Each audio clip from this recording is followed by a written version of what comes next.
I want something genuine. I know it's a big ask, right, to actually have something genuine in life. I know everything is so superficial and fake, and everyone seems to be in a constant state of needing some type of approval or needing to fit into the mold of what is deemed respectable, the status quo, so to speak. Today, I want to break down what something genuine truly means to me and why I think that our society has been ultimately lacking in the genuinity department. That's definitely not a fucking word.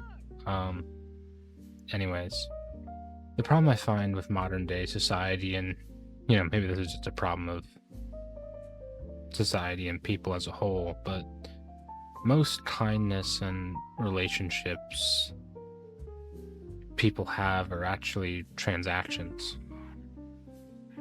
They're basically service exchanged for social standing, comfort, or avoiding awkwardness. Could be any one of those things or a combination of those things, really.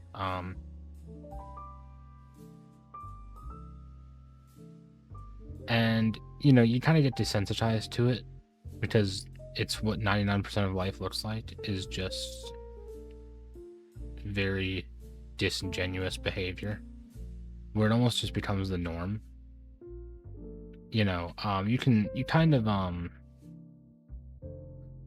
Stereotypes can kind of show this, like when you meet someone and hey, good morning. Oh, good morning to you. Oh, how's your day been? Oh, it's been doing good. How about you? Oh, not too bad.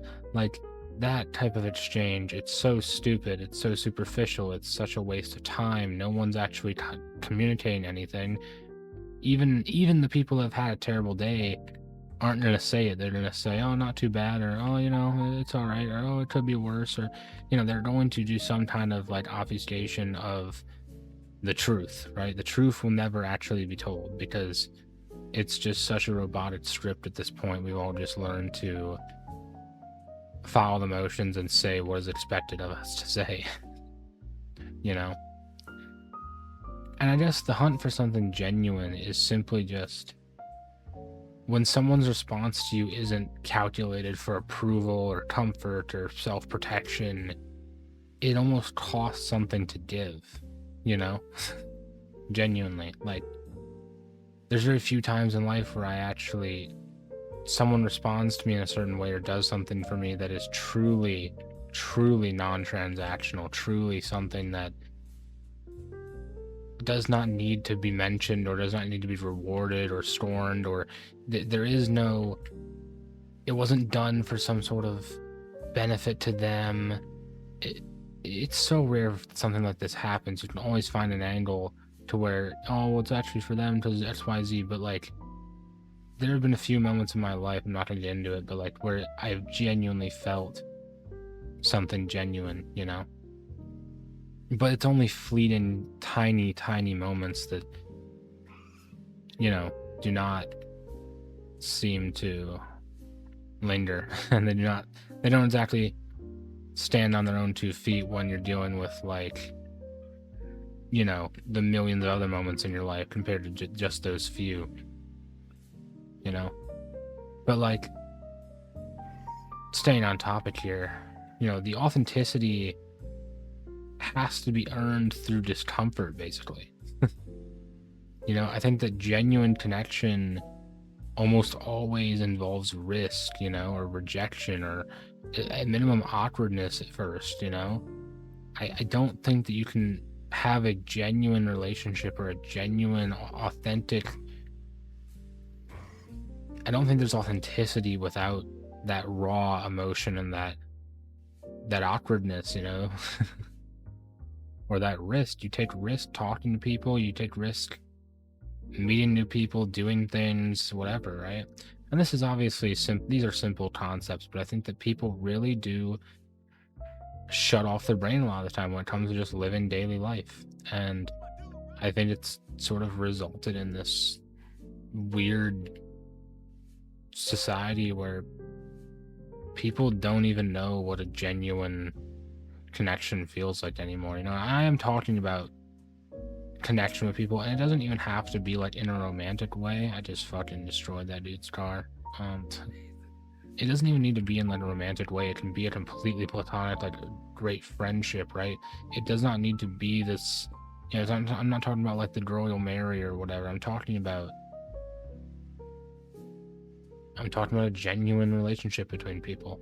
You know, if you want to, you can go ahead and try to analyze your own life. You can think about it, be like, okay, how many of my relationships in life are truly genuine? How many of them are transactional versus how many of them are genuine? And I think what a lot of people find is that almost none of them are actually genuine, or maybe even literally zero of them. Maybe you've never even felt something genuine by the description that I've given, at least. And that's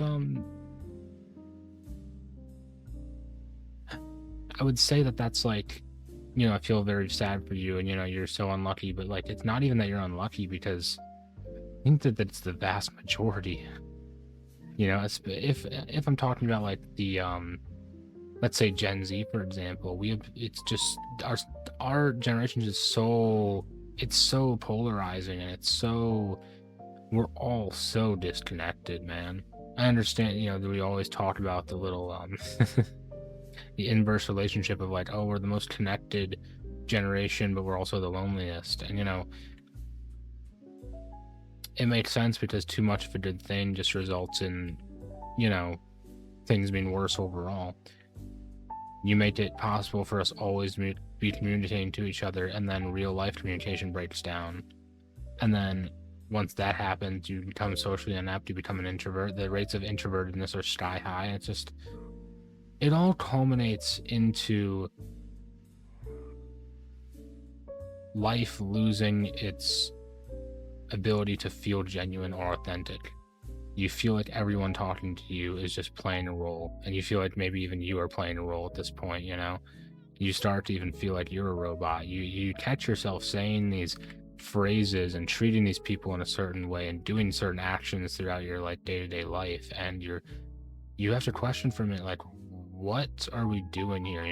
You start to fall into like this absurdism where life is just so stupid. Like, now, speaking personally, when I first started thinking about the idea of something genuine, right? When I first started thinking about it, I was 100% only looking at the view of like a romantic angle. Like, I desperately, and still do, desperately want a girlfriend, a partner, a wife, whatever you want to say. I desperately want a life partner. I want someone to be connected with and to share the good and the bad of life. I'm someone that is deeply, deeply emotional, in touch with my emotions, whatever you want to say. I have a lot of dreams and aspirations, and I have a lot of fears and anxieties and yada, yada, yada. And I would love to share that with somebody. I would love to find a real genuine connection like that. And that's what led me down the path to start thinking more and more about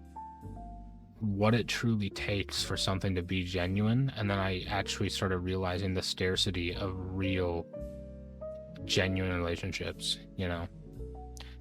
And then you start questioning just the authenticity of not only those around you, but like the world around you. So don't even talk about like family and friends. Open your phone, just start. If you actually just start doom scrolling with a purpose, doom scrolling to like actually see the world for what it is, and be like, okay, how stupid is this? How many of these videos are just completely fake? How many of these people are just smiling when they're not really happy? Like, that's the biggest, most polarizing, psychotic thing is I've seen people make TikToks in real life, and they're all smiley on the camera. They turn off the camera and they just literally go back into zombie mode. And that is like the most terrifying shit I've ever seen, because that basically means that all the content you are consuming of people that like look like they're all happy and fun, whatever, they actually probably feel very similar to you. They don't know what to do. They don't feel like life has any meaning or purpose. Nothing is authentic. They hate everything. They don't know what to do with their lives. Whatever. I think that people get in their heads that they're the only ones that feel a certain type of way, and that's just, I mean, obviously not true, but I think there's far more than you might think, and going back to the whole um doom scrolling thing, if you genuinely just take a look at what's on there, you will realize that none of it is realistic, none of it makes any sense. It's so demoralizing, it's ridiculously skewed from what it used to be. Obviously we only know what we've grown up in, but if you ask people of earlier generations, they can tell you with pretty much with certainty that like the world has completely shifted. And my fear is that as the world continues to shift like this, you have Gen Alpha, the iPad kids, the attention spans going down, the connections going down, the whatever. I think that finding something genuine is going to be more and more of a scarcity as time goes on. Or maybe not even finding something, maybe just finding anything. Maybe just finding, like, even finding one genuine thing in life. I don't know. It might all just become a complete clusterfuck of posers and people trying to fit into the mold. One of my biggest problems growing up was I always got mad at kids. I would always say, like, you're such a stereotypical blah blah blah, and they'd be like, oh, you have a ego, or oh, you think you're better than everyone else. I'm like, well, maybe I am, because I'm sitting here and I'm watching all these people, and they seem to just be like twisting and contorting themselves to fit into like the idea of what they would be. Like the soccer kids, for example, the kids who played soccer. Okay, they became football kids because, well, in elementary school, we weren't allowed to play football, right? So they played a lot of soccer, and then once we got to middle school, they could play football. So they became football kids, and that's like, okay, you became a football kid, that makes sense. But then, like, as high school rolled around, they were literally like the typical jocks who started bullying kids for no reason. They I knew multiple that were harassing women. I knew multiple that, I'm not going to get into it ridiculously, but like they were just such classic high school jock people, and same thing with like the nerds.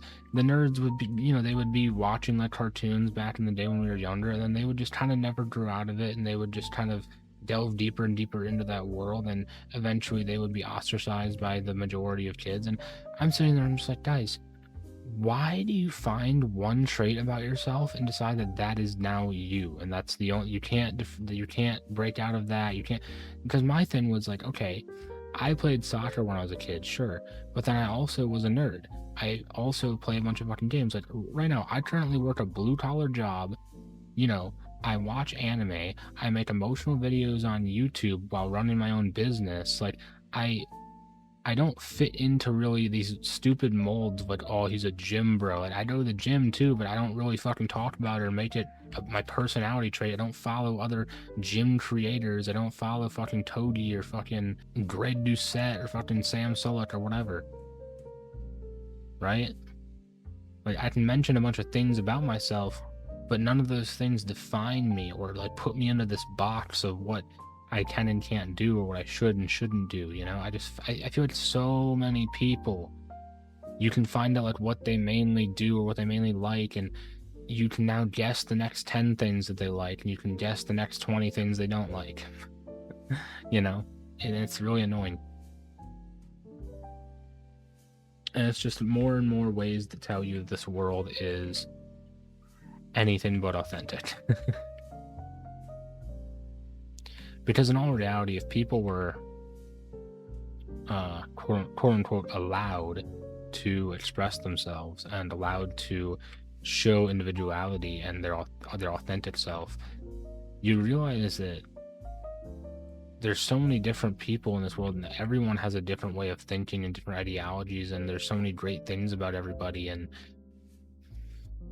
the world would just be a much, much better place if there was actually freedom of expression and ideas and hobbies and cultures, and not this push, not this like unconscious shift in society to sort of factionalize ourselves, So I guess that's my point of this video, is that if there's one change in the world I'd like to see, it would be the sort of breaking of our chains of fitting into these boxes and doing things not because we want to, but because society says we should. And in terms of having genuine relationships, doing things not because we're going to get something out of it, but because that's the genuine thing to do. That is what you truly, authentically want to do.